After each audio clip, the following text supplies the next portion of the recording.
cash, jewelry, and costly items of furniture like fridge, television, mobile phones, and other valuable things is still most common in the different parts of India by the bridegroom during a marriage. This system was started in ancient time. During a marriage, the money will be given to the groom so that he can take proper care of his bride. It was the honor of both sides of the family. Nowadays, the dowry system is becoming like a business for some people. The dowry system is becoming a burden for the bride's family.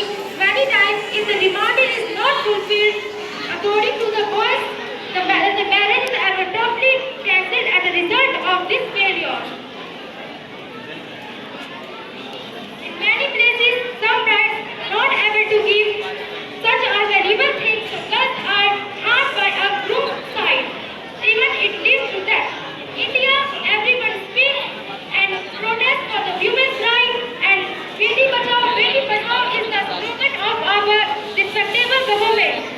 Because of dowry, this is most prevalent and is the among the zero poverty line. People used to kill their daughters after they are born or before they are born. In the mother's womb itself, took the gave dowry. However, fail to understand that it is not a daughter's fault, which is being wrongfully punished by the cause of society that allows such a practice even after so many years of independence. And it is also prohibited in Islam. After the all laws and protests, it is practiced by the people of society. So lastly, I would like to draw your attention towards the education, which can only hold the true power to spread the awareness among the young and old generation of the society.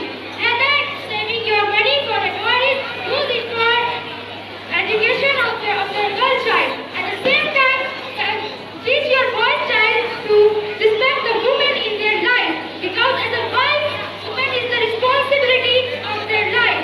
They shouldn't ask any appropriate thing to girls put in her trouble.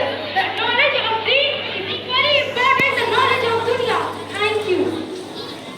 माशाअल्लाह। पर हम लोग